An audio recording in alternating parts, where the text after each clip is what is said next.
वस्तू आणि सेवा कर सुधारणा भारताच्या अर्थव्यवस्थेला मोठी चालना देतील असं माहिती आणि प्रसारण मंत्री अश्विनी वैष्णव यांनी म्हटलंय।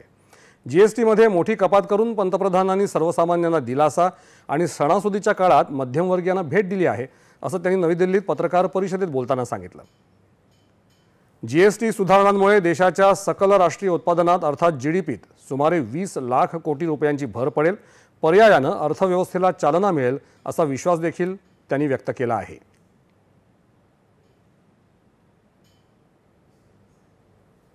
जीएसटी में रिफॉर्म्स करके माननीय प्रधानमंत्री जी ने मिडिल क्लास परिवारों को एक बहुत बड़ी राहत दी है, बहुत बड़ा एक तोहफा दिया है।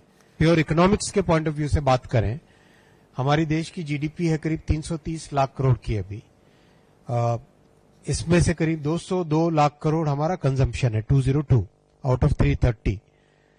202 लाख करोड़ जो कंजम्पशन है, ये अगर जीएसटी के इस छूट के बाद में अगर 10% भी बढ़ता है तो 20 लाख करोड़ का एक्स्ट्रा कंजम्पशन देश में आता है, 20 लाख करोड़ की एक्स्ट्रा जीडीपी देश में आती है।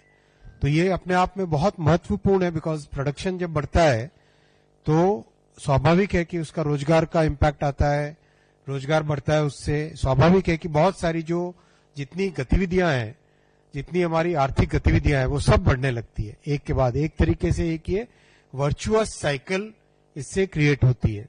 इसीलिए इनकम टैक्स की छूट और जीएसटी का ये बड़ा फैसला, ये दोनों मिला के हमारे मध्यम वर्गीय परिवारों के हाथ में, उनके बैंक बैलेंस में, उनके बैंक अकाउंट में एक बहुत बड़ा पॉजिटिव इम्पैक्ट देगा, पॉजिटिव इसमें लाभ मिलेगा। 2014 पर्यंत सर्वसामान्य मध्यमवर्गीय माणूस किचकट आणि अनेक प्रकारच्या करांच्या जाळ्यात अडकला होता। त्याचा आर्थिक भार मध्यमवर्गीय कुटुंबांवर पडत होता असं मत त्यांनी व्यक्त केलं। आता मात्र जीएसटीच्या अंमलबजावणीपासून कर रचना सुलभ झाली आहे आणि त्यात स्थैर्य सुद्धा आलं आहे असंही अश्विनी वैष्णव यांनी स्पष्ट केलं आहे।